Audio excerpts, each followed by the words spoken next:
Almasi came to being as a result of really seeing a thirst and a hunger in Zim for more development of the arts. I love theater. Theater is my life. Point your gun to the enemy. And my passion is to do more theater and more theater.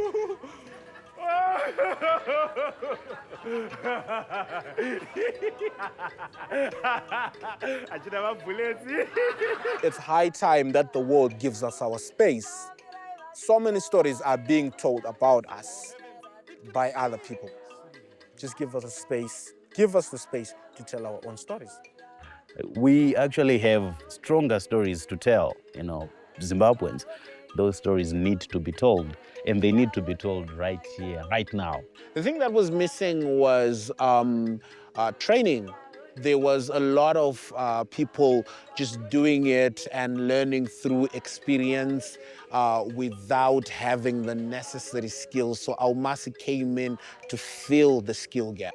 When you wake up in the morning and you know as an adult, this is what you want to do with the rest of your life, where do you go? And where do you put that passion and that potential? And Almasi was all about creating a space where passion, potential could meet access and opportunity.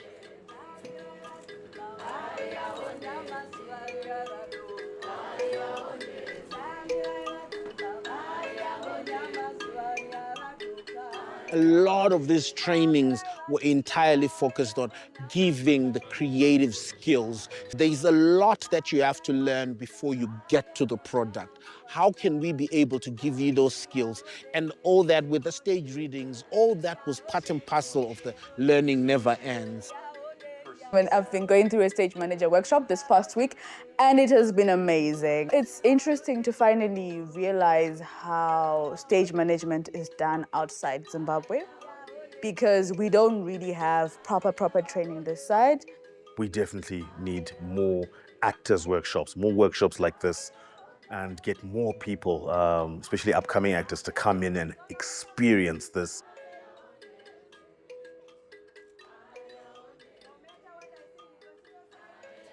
Why are you here then? I want to talk to you. I don't want The stage readings have been a foundational program for Almasi, and they were introduced as a way to be able to bring dramatic literacy to, creatives, but also the wider audience. So we're taking this really beautiful, classic plays and breaking them down, helping the people in the room, the playwrights, the directors, the actors, know and understand how a classic piece of work is put together.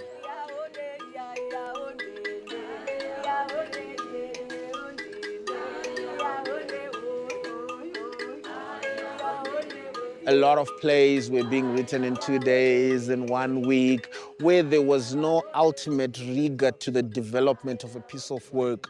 So the Writers' Conference came as a direct response to that. We work with you over a period of 2 weeks, breaking it down, asking you questions, probing you, making sure that you get to reflect your work back to you. And I think that process has been exciting because you're getting to see these writers come alive. You see new pages come in each and every day, and it's like manna. It's like the most amazing thing to me. We share and we challenge and we push, and you see how they receive it, and they're so brave because it's not easy. There's something so profound about it, and all I think to do as I walk from each room to each room is how do I expand this and make it more and more, because there's such a thirst and a hunger. You just feel like you just want this to go on 365 days a year. I'm back at what I believe in at heart, a community, artist, working on this beautiful thing to make it great. And now I have a draft. There's no other space where you get this kind of energy, the kind of intensity, where you get to work on your piece the way that you do here. There's no other place. Being here just allows me to be dedicated to what I'm doing. It's a once-in-a-lifetime opportunity. This year will be actually the 11th year, and should be our 9th edition. We have developed over 20 plays through the conference, which is really incredible.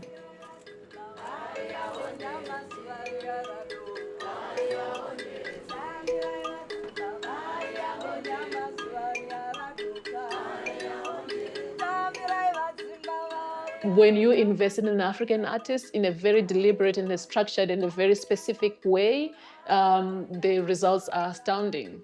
The journey there, going to the States, has been quite exciting. And I also got invited. I was one of the finalists at the Yale School of Drama MFA program. And then I also got accepted at the University of Southern California for their MFA in dramatic writing. So I think it's really, really important for Zimbabwean artists to be exposed to different kind of works outside of Zimbabwe.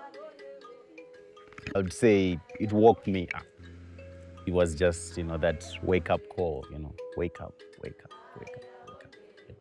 As an artist and as a human being as well. Like all those people who are coming back, when we come back, it's let's feed back in, let's feed back in.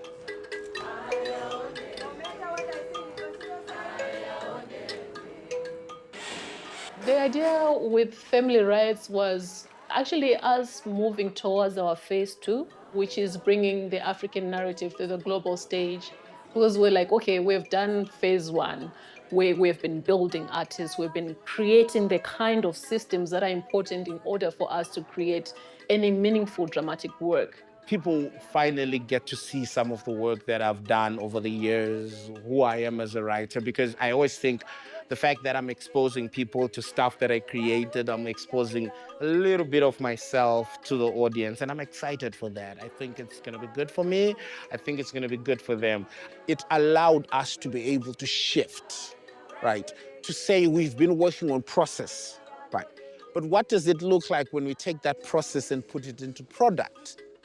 And chart what I think is now sort of like the new way forward for Almasi. Prince, what the could change? Do something, Cindy, do something, Prince. We need an ambulance. Tell me where's the water. What water? Just do what I said, money. This is the Africa Voices Now Festival. Africa Voices Now is really the celebration of the coming together of 2 phases of Almasi. Our first phase, and which we've lived by 13 years quite, dedicatedly, is Kutsitsa Hakuperi. Learning never ends. Phase 2 is bringing the African narrative to the global stage. So now, while still in the process of being a teaching institution, because Kutsitsa Hakuperi, we are now bringing African narratives that we have been building within these great artists to the global stage. We're giving them more of a platform. All the training that we've been doing, all the training that we continue doing are about now creating a product that can go around the world, that can go places, that can also open more doors, and also really take back the narrative for the African artist. So Africa Voices Now is the festival where we see brand new plays being showcased for the first time. These are world premieres. I genuinely think that it is a testament of the build-up that we've been able to have.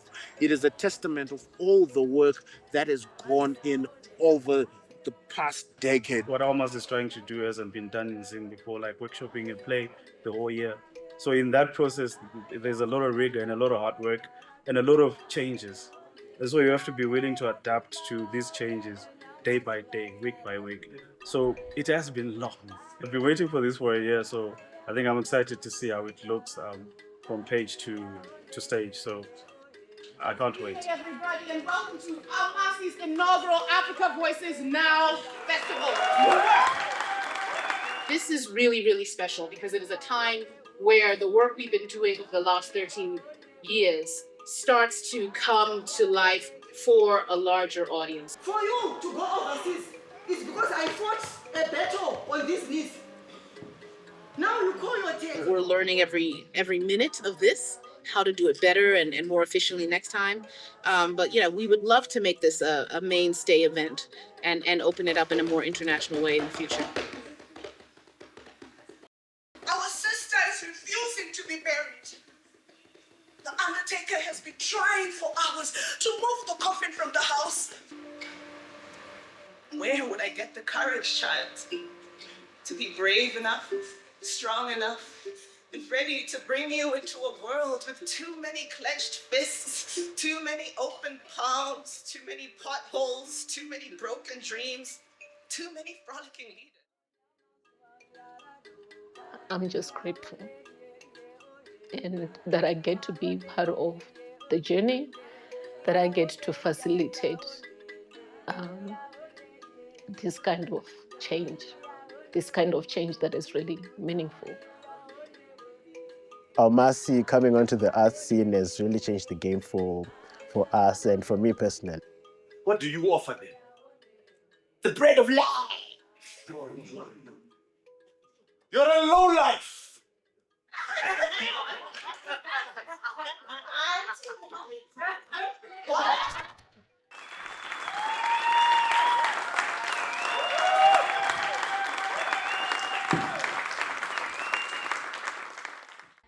That decade that we spent doing, just trainings, it set a foundation that if we had not had that foundation, we would not be where we are. The world is full of possibilities. I think it is open for our stories. The world wants to hear our stories, and I think Almasi is positioned well to be able to do that.